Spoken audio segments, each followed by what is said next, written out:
महाराष्ट्राची कुलस्वामिनी आई तुळजाभवानी देवीच्या मंदिराचा जीर्णोद्धार होणार आहे। देवीचा गाभारा आणि मंदिर परिसरात अनेक बदल होणार आहेत। पुरातत्व विभागाच्या मार्गदर्शनाखाली अनेक वर्षांनी मंदिराचा जीर्णोद्धार होतोय। देवीचा गाभारा मोठा करण्यात येणार आहे। सोन्या चांदीने तो मढवला जाणार आहे। मंदिर परिसरातील प्रदक्षिणा मार्गही मोठा करण्यात येणार आहे। याकरता 55 कोटी रुपयांचा आराखडा तयार केला जाणार असल्याची माहिती जिल्हाधिकारी डॉक्टर सचिन ओंबासे यांनी दिली। या जीर्णोद्धारानंतर तुळजाभवानी मंदिराचं पूर्ण रूप पालटणार आहे। मंदिराचा प्रवेश आणि बाहेर जाण्याच्या मार्गात सुद्धा अनेक बदल केले जाणार आहेत।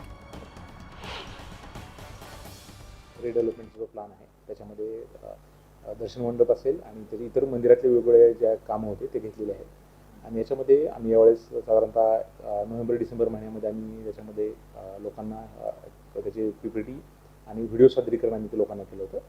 प्रामुख्याने त्याच्यामध्ये लोकांचा एक आक्षेप त्यावर आला होता की मुख्य दारातून एंट्री असावी पारंपरिक पद्धतीने। तर या संदर्भात आम्ही आमचे जे नवीन आता कन्सल्टंट आलेले आहेत तर त्यांना सुद्धा की मुख्य दारानंच आपल्याला जर प्रवेश देता आला आणि बाकीचं कारण बाकी आम्ही जो प्लॅन केला होता तो बऱ्यापैकी त्यात फायनल झालेला होता।